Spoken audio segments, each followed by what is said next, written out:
Hello, YouTube. Maybe I wasn't on. My name is Jamie Williams, and I do have a YouTube channel, but I don't think I properly introduced myself, and I think I'm going to do that today with a testimony. I hope it helps somebody. I don't really tell my testimony. I don't think I've ever told it except to my kids and my husband. I'm not going to give you the whole deal because I could actually write a book, but I'm going to just start from when I got saved. My dad, he was in the service, in the military, and he served in Vietnam, and he was cool. Everybody loved him. He's a cool guy. You know, he smoked, he drank, he cussed, he played cards, and everybody came over our house, all different nationalities, all people. And then, back in those days, you would have you would pick up hitchhikers if someone didn't have a car. If you saw them on the side of the road with their thumb out, you'd pick them up. My dad was picking up hitchhikers left and right. Well, one day he picked up a hitchhiker that actually they fought over the wheel of the car, and they both went over a bridge, and he died along with the man that he had picked up. So that starts my new life. No dad. Luckily, my dad had talked my mom into applying for a job and driving, and they were headed to another base in California. And he was stationed at Oklahoma, but he had applied to go to a base in California. And so she already had a job lined up, and she didn't know where to go because she didn't want to go backwards because her home life wasn't that great. So we went to the new city. As a result of going to the new city, a little girl, I had to actually help take care of everything, help take care of cleaning, cooking, passing out vitamins every day, doing the dishes, cleaning the house. And I think I started that at about age 6, 7. So I always felt sorry for myself because I know I was helping my mom out, but for me, it was like I didn't feel like I had a childhood. I felt like all I did was work. So when I go to school, I would just daydream about like life. Like I hated my life as a little kid because I didn't have the type of childhood that I saw my friends had. I thought they were happy, and I felt like I was working all the time. And so that just went on year after year after year. And on top of that, my mom, she had a really bad anger problem, and she would take a lot of her anger out on me. She would say terrible things, and she would beat me, and I mean like beat me. Not like today, I don't know what beat is, because now you beat someone, you go to jail. But back in those days, she would beat me with an ironing cord, and that's like an extension cord. Beat me for the littlest infraction. If the TV guide was missing, which back then they had TV guides, I would get beat. If the house wasn't clean, I would get beat. I mean, I just started to feel very like afraid of my mom and afraid of my life, and I hated my life. I would even do things like get a cup of water and tell her thank you, thank you for this cup of water, because I didn't feel like I really belonged. Even at one point, I asked her, I said, um, am I adopted? Because you treat those two, I have a brother and sister, you treat them really well, but like, I don't feel like you treat me well. Am I adopted? And, she would say, if I could adopt a child, you think I would adopt you? And I would be like, oh my gosh, well, I guess not. So, anyway, this is kind of condensing because I don't want to make it too long, but I basically started to hate life. I didn't see a reason to live. So, this would go on year after year, little things here and there, beatings, uh, terrible things, she would say. So, mental and physical abuse. But I didn't know. I mean, like, when you're a kid and you're being mentally and physically abused and it's back in the day, like, you don't know. It's like, is this what everybody's going through? Because maybe that's just my share, but I got tired of it. So, day after day after day, you start to lose hope. And that's what I did. So my life became gray, hues of gray, not no color, no light, no anything. I just wanted to die. So I would have conversations with, I'm sure, death. And death is an entity, so it'll talk back. Like it'll just give you ideas. Like, maybe you could die this way. I know you have a terrible life. You probably should kill yourself, right? You have these conversations with death because death is an enemy, and he's a servant of Satan, and death wants to take you out, especially suicide. Let's say that spirit of suicide, it'll just sit and talk with you. It'll tell you all the reasons why you need to die, and you're like, yeah, I mean, I agree. And so I went many, many weeks trying to figure out how to die.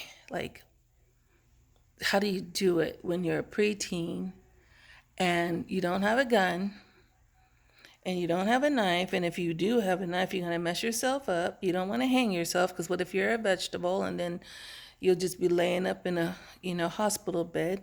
You don't want to take pills. And how are you going to get the pills? I couldn't afford to get pills. I didn't know where to get the pills. And so I spent a lot of time like, how am I going to die? And then it's like, well, let's skip that part because I can't figure that out.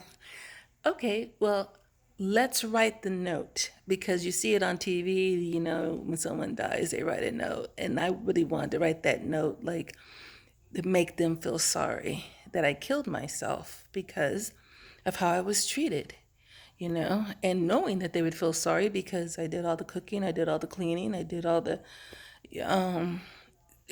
making breakfast, cleaning the bathtub, washing the clothes. So it's like, I know I would make a dent.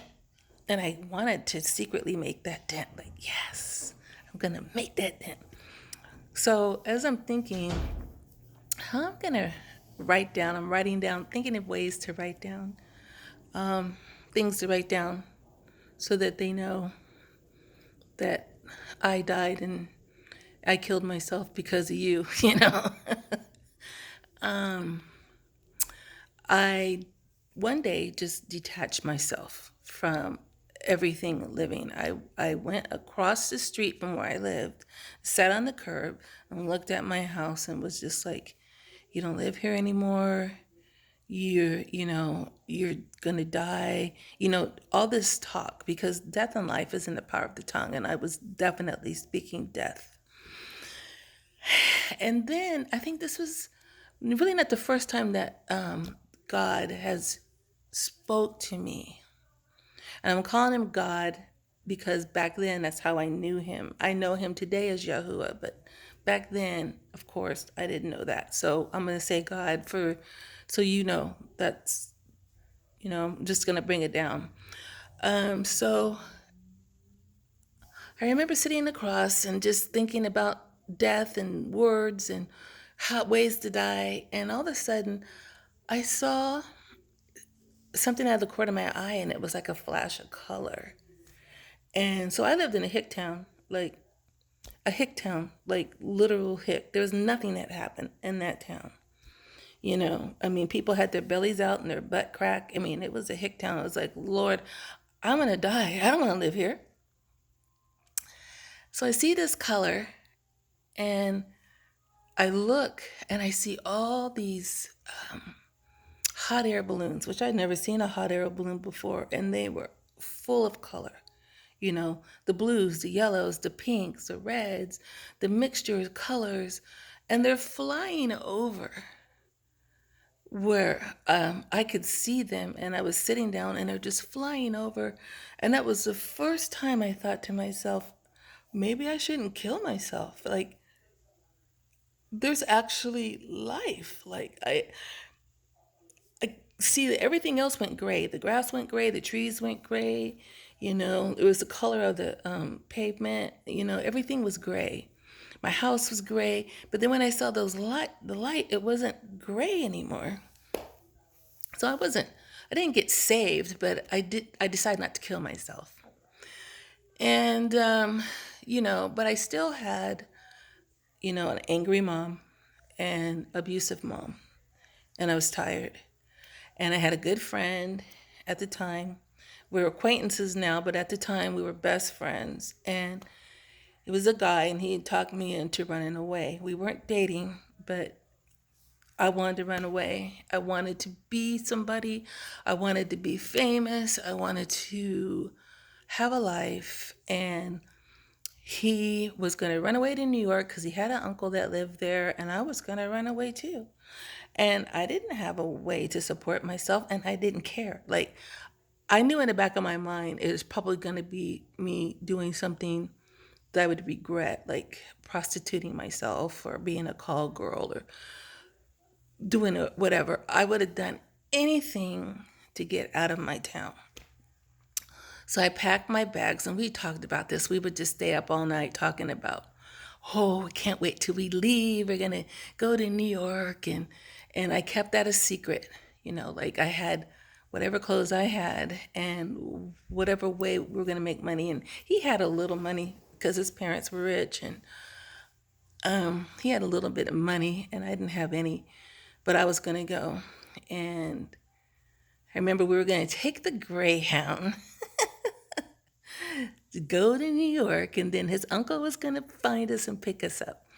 And that same time frame, I don't know if it was 1 week or 2 weeks, but that same time frame, my mom comes up to me and she says, I gave my heart to Jesus today. And I was like, well, that's great. Like, good for you, because you need to do something.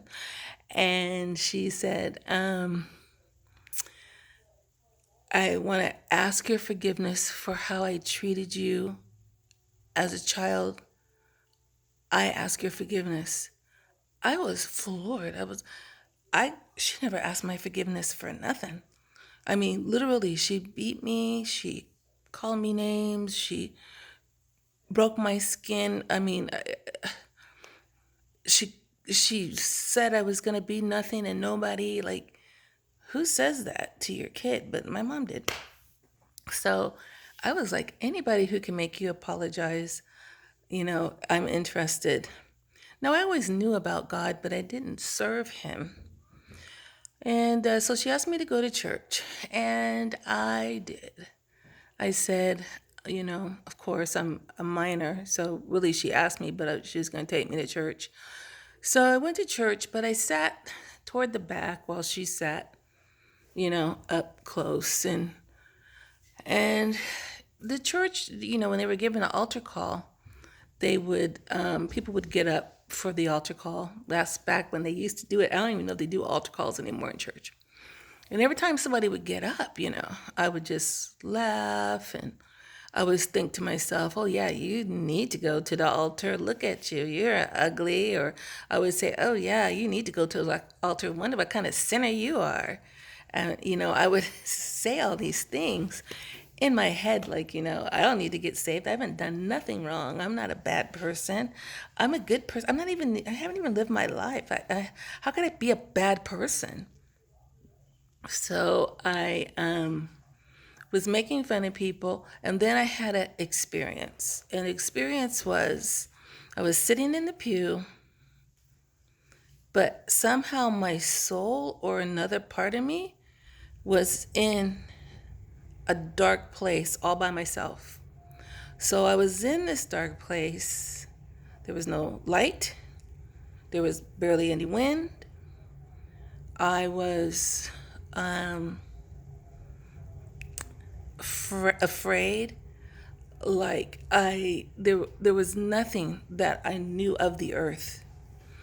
And I didn't know how I got there, and I didn't know how long I was there, But I knew one thing, I couldn't get myself out of there. It wasn't like I could say, well, that was a nice experience. Now I'm out. It was like, if someone doesn't get me out of here, I am stuck here. And it was the first time that I thought, God, you're real. I mean, you're the one who gives us air. You give us sunlight. You give us everything we have. I mean, and I'm a sinner. If I don't have you, if I don't give my heart to you, I'm going to not have you. And this, or even something worse, would have been my future. Of course, I was 14. So today we know that as outer darkness. I didn't know what it was. I just knew that whatever I was sitting in that church on a pew with air conditioning, laughing and talking with people and feeling comfortable, and then all of a sudden cast into this feeling of outer darkness, I knew I was separate from God. It didn't matter how good I was. So that's the thing. I thought, well, I'm good. It didn't matter how good I was separate from God. And I was 14 when I gave my life to him. And I had a very radical Christianity. I lost all my friends. I lost a friend that I was supposed to run away with. That was painful because that was my best friend. But all of a sudden, God was everything. And he's actually been everything ever since. But he was everything. I went to school, told everybody I found God. They all said it was a phase because, I really wasn't a good person, I was mean, nasty, gossiper, liar. I did all these things, but, on a 14-year-old back in the, 80s. So the level was, I didn't have social media. I didn't have all these other things to increase it, but it doesn't matter. I was still evil. And he changed me. He saved me. I went to the altar that day when I was casting outer darkness. I was like, whoa, it doesn't take me a whole lot. Like, I got a lot of butt whoopings growing up. And that was like a butt whooping from God. And I'm telling you, it doesn't take me a whole lot to change. Because I'm like, something stuck me over there. And I don't ever want that to happen again as long as I live. So, of course, I won't go on and on and on, but that's who I am, how I got saved. I have a relationship with the Lord, and there's really no one else to live for. Now, I know that maybe you're already saved or maybe you're not, but God sent his son to die for you. Do you know what that means? Like, would you send your son to die for someone, much less your dog or your pinky toe? I mean, God sent his son to die for you, a sinner. A sinner. And I bet you're not 14 either. And if you are, you're still a sinner. And every word he says is true. And I'm not even trying to scare you about where we're at right now, because you need him in your life. All you have to do is ask him to come in to your heart. And you got to believe. So faith comes by hearing, and hearing by the word of God. So if you don't believe, you won't be saved. You won't be saved. Because you get saved by faith. And I hope my testimony could help you today, maybe for the future, or maybe for today. If you're feeling suicidal, I'm going to tell you, you don't want to take your life because there's nothing but hell waiting for you. Or just even talk to those demons. Don't even talk to them, because I know what it's like to sit there and have conversations with demons. And they just love self-pity, and they will talk to you forever while encouraging you to kill yourself. So don't do that.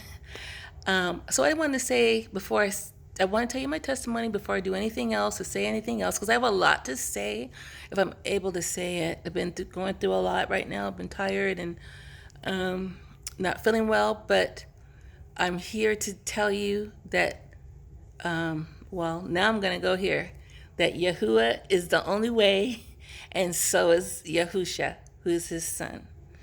God and Jesus, okay? Yahuwah and Yahusha. They love you, and I love you too. I'm finally going to get this thing out. You have a wonderful 2021. A wonderful day, because every day changes, but his mercy never changes. You have a good day. Bye bye.